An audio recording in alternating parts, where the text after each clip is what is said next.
हर हर महादेव। आप सभी का स्वागत है मेरे चैनल पर। तो आज मैं आप सबके लिए फिर से एक पुरानी कथा लेके आई हूँ, पर उसके साथ आज की वीडियो में आप सभी को बहुत सारा ज्ञान मिलने वाला है। और आज की जो पौराणिक कथा है उसके साथ मैं आपको और भी कुछ नई बातें बताऊंगी, शायद ही वो किसी ने अपनी वीडियो में उसको बताया हो। तो आज मैं आप सभी को ये बताऊंगी कि श्राद्ध जो होते हैं अमावस्या पर करने का उसका विधान क्या है। शायद किसी ने ये जानने की कभी कोशिश ना की गई हो कि अमावस्या के दिन ही श्राद्ध क्यों कहे जाते हैं कि आपको करने चाहिए। जैसे किसी को पितृदोष भी है तो उसे कहा जाता है कि अमावस्या के दिन आपको श्राद्ध करने चाहिए। तो ये सारी बातें आज आपको मेरी वीडियो में मिलेंगी। तो अगर तो आप मेरे चैनल पर न्यू हैं तो प्लीज़ सब्सक्राइब कर दीजिए मेरा चैनल, और चलिए विषय को आगे बढ़ाते हैं। तो आज की पौराणिक कथा है, आपको पता ही होगा कि महाभारत के एक पात्र थे कर्ण, जिनको दानवीर कर्ण के नाम से भी जाना जाता है। तो आज मैं आपको पौराणिक कथा सुनाने जा रही हूँ जो है कर्ण और इंद्र से जुड़ी पितृपक्ष की कथा आज मैं आपको सुनाऊंगी। तो चलिए शुरू करते हैं अपनी कथा को। तो कर्ण महाभारत का एक ऐसा पात्र था जिन्हें सामाजिक कलंक का सामना करना पड़ा था और समाज में उन्हें स्वीकार भी नहीं किया गया था। कर्ण एक महान योद्धा थे, लेकिन कर्ण ने अपने भाइयों यानी कि पांडवों को कुरुक्षेत्र में छोड़ दिया और कौरवों का साथ दिया था। कौरवों के समर्थन के बावजूद क्या हुआ होगा? कृष्ण ने कर्ण का अंतिम संस्कार किया। तो आइए जानते हैं कि भगवान कृष्ण ने उनका अंतिम संस्कार क्यों किया। जब कर्ण अपनी अंतिम सांस ले रहा था तब भगवान कृष्ण ने उसकी परीक्षा ली और कर्ण से दान मांगा। फिर कर्ण ने अपने सोने का दान तोड़ दिया और भगवान कृष्ण को अर्पित कर दिया। इस दान से प्रसन्न होकर भगवान कृष्ण ने कर्ण से वरदान मांगने को कहा। कर्ण ने अपने साथ हुए भगवान कृष्ण से अगले जन्म में अपने वर्ग के लोगों के लिए कल्याण करने के लिए कहा, और दूसरे वरदान के रूप में उन्होंने किसी ऐसे व्यक्ति से उनका अंतिम संस्कार करने को कहा जो सभी पापों से मुक्त हो।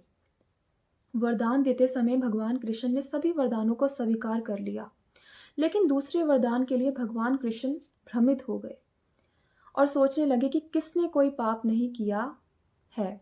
लेकिन भगवान कृष्ण को ऐसा कोई नहीं मिला जो पाप से मुक्त हो। अंत में भगवान कृष्ण ने अपने हाथों से उनका अंतिम संस्कार करने का फैसला किया। इस तरह भगवान कृष्ण ने कर्ण का अंतिम संस्कार किया और उसे वैकुंठ धाम भेज दिया। जब कर्ण की आत्मा वैकुंठ धाम यानी कि स्वर्ग पहुंची तो उसे भोजन के रूप में सोना मिला, गहने भेंट मिले, यानी कि उसको भोजन में सोना मिलता था। तो कर्ण ने इंद्र से पूछा कि उन्हें भोजन क्यों नहीं दिया जा रहा है। तो इंद्र ने बताया कि आपने अपने पूरे जीवन में सभी को केवल रतन दान किए हैं, लेकिन श्राद्ध पितृपक्ष में अपने पूर्वजों को कभी भोजन नहीं करवाया। इसीलिए इंद्र ने उन्हें अपने पूर्वजों को भोजन अर्पित करने के लिए, अपने कर्तव्यों को पूरा करने के लिए पृथ्वी पर वापस भेज दिया। फिर कर्ण ने पितृपक्ष की पूजा विधि विधान के साथ करी और 16 दिनों तक पिंडदान और श्राद्ध भी किया, जिसके बाद उनके पूर्वज उनके इस कार्य से बहुत खुश हुए।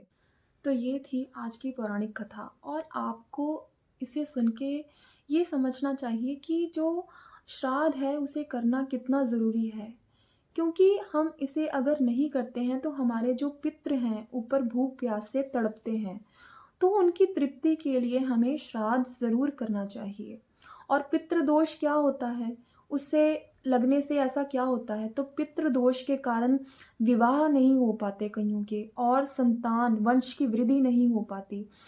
तो जो पितृ हैं वो रुष्ट हो जाते हैं, जिसके कारण आपके ये कार्यों में बाधा डालते हैं। तो इसलिए आपको श्राद्ध ज़रूर करने चाहिए और अपने पितरों को सेटिस्फाइड करना चाहिए। तो श्राद्ध कल्प के साथ एक जुड़ी हुई छोटी सी पौराणिक कथा है, जिसमें मैं आपको ज्ञान देना चाहती थी कि अमावस्या के दिन श्राद्ध क्यों करने चाहिए। तो आपको अब सुनाना शुरू करती हूँ। एक समय महामुनि मार्कंडेय जी राजा रोहिताश्वर के यहाँ पधारे और यथा योग्य सत्कार ग्रहण करने के बाद उन्हें कथा सुनाने लगे। तो कथा के अंत में राजा रोहिताश्व ने कहा, भगवान, मैं श्राद्ध कल्प का यथार्थ रूप से श्रवण करना चाहता हूँ। मार्कंडेय जी बोले, राजन, यही बात अनंत नरेश ने भृत्र यज्ञ से पूछी थी, वही प्रसंग आपको सुनाता हूँ। तो अनंतर ने पूछा, ब्राह्मण, विशेषत अमावस्या को श्राद्ध करने का विधान क्यों है? और मरे हुए जीव तो अपने कर्मानुसार शुभाशुभ गति को प्राप्त होते हैं, फिर श्राद्ध काल में वे अपने पुत्र के घर कैसे पहुंच पाते हैं? तो भृत्र यज्ञ ने कहा, महाराज, ये सत्य है कि श्राद्ध के योग्य और भी बहुत से समय हैं। मनवादी तिथि, योगादि तिथि, संक्रांति काल, व्यतिपात, गच्छ छाया, चंद्र ग्रहण और तथा सूर्य ग्रहण, इन सभी समयों में पितरों की तृप्ति के लिए श्राद्ध करना चाहिए। अब अमावस्या को जो विशेष रूप से श्राद्ध करने का आदेश दिया गया है, इसका कारण बताता हूँ। सूर्य की सहस्त्र किरणों में जो सबसे प्रमुख है, उसी का नाम अमा है। उस अमा नाम प्रधान किरण के ही तेज से सूर्य देव तीनों लोकों को प्रकाशित करते हैं।